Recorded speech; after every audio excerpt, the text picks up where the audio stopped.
morning. My name is Steve Fishback. I'm a lawyer with Rhode Island Legal Services. I'm here today to talk about how this situation at Bedford High School and at the Keith Middle School is part of a much larger national problem relating to schools being built on toxic waste sites. This issue first came to light more than 30 years ago when residents in Buffalo, New York learned that their school was built on a contaminated site. That was in a neighborhood known as Love Canal, and that neighborhood is and Love Canal brings out images of people having to be relocated and schools having to be shut down. Love Canal was not the only instance of it. It was like the first one to have come to public light.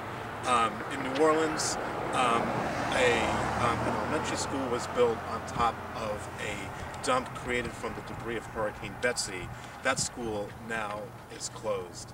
In Los Angeles, there was a school known as Belmont High School, which was built on top of an abandoned oil field at an earthquake fault, which had to be torn down and rebuilt.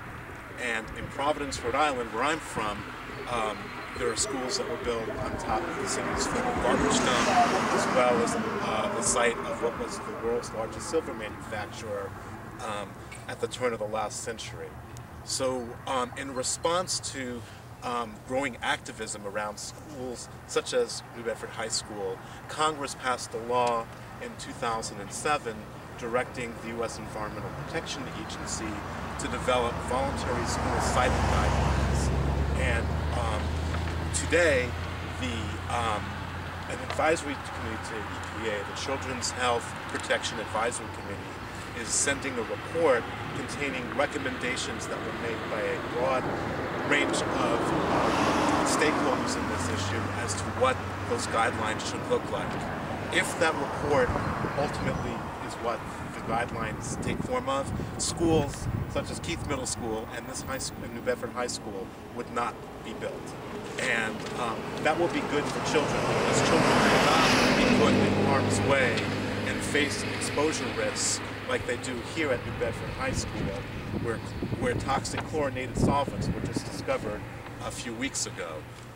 It is the hope of us who are concerned with this issue that EPA will continue to take a leadership role in addressing this issue, both nationally and here at New Bedford High School, and also at Keith Middle School, because without their involvement and without their pressuring state and local officials to take action, the contamination that was discovered a few weeks ago would have not been discovered, and people would still be in harm's way.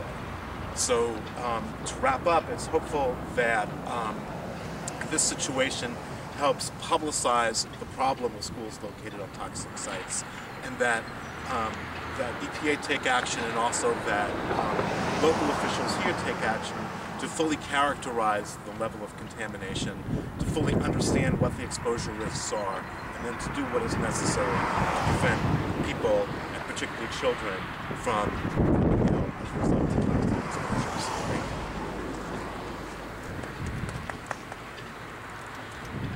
So I think Steve summed it up really well. I really appreciate everyone for being here today, and we'll all be available to answer questions about the report or about any of the other. Mr. Fishback, do you believe these two schools should be closed? I believe these schools should never have been built. Whether they should be closed or not, I think we need to find out more about the nature and extent of contamination, particularly inside New Bedford High School, and also to make sure that the remedial actions that were put in place at Keith are actually being protective. And there's reason to suspect that they're not, because they're PCBs that are leaking into the wetlands that surround this site. So there's definitely cause for concern here. And whether or not they should be closed, I think, should be determined as a result of further investigation of the risks.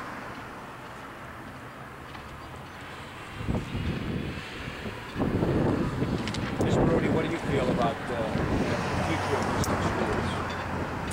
Well, I definitely agree with Steve. I think I feel exactly the same way, that these schools should never have been built, and I'd like to urge the lot of progress has been made overall by the city, by the Environmental Protection Agency, by the state, all working together with the community to make progress to clean up this neighborhood. But I think a lot of progress still needs to be made, and it's worrisome that after hundreds of thousands of dollars have already been spent millions to assess and clean up contamination on the site, that new sources of contamination are still being found. And so I'd like to, urge all the parties involved to take strong action to protect school building applicants and others in the neighborhood. Mr. Fishback, can you elaborate a little bit about what you meant when you said that without the EPA's pressure, testing that took place in Bedford High School would never have taken place? It should be what? Sure. When EPA approved the building of the Keith Middle School, they ordered the city to undertake further investigations at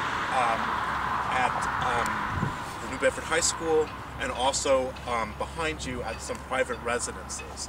And that had not been happening, and when the city chose to tried to demolish the houses that are standing behind you, community residents went to EPA and asked them to intervene, which they did do. And EPA, I think, has provided sufficient pressure to the city and to the state's DEP to more fully understand the nature and extent of contamination on this whole Parker Street waste dump. And because of that, this additional testing has been going on, both in the general neighborhood, which is going to start in a few weeks, as well as ongoing testing here at the high school. So that's why I say that EPA has played a very positive role here in ensuring that there is additional testing. And the discovery of these chlorinated solvents inside the school building is a really big deal. It needs to be addressed. And the information that Carol has been unearthing about the number of deaths due to cancer, the state's health department should be investigating whether there's any link between the Haven't they speculated about solvents may very well have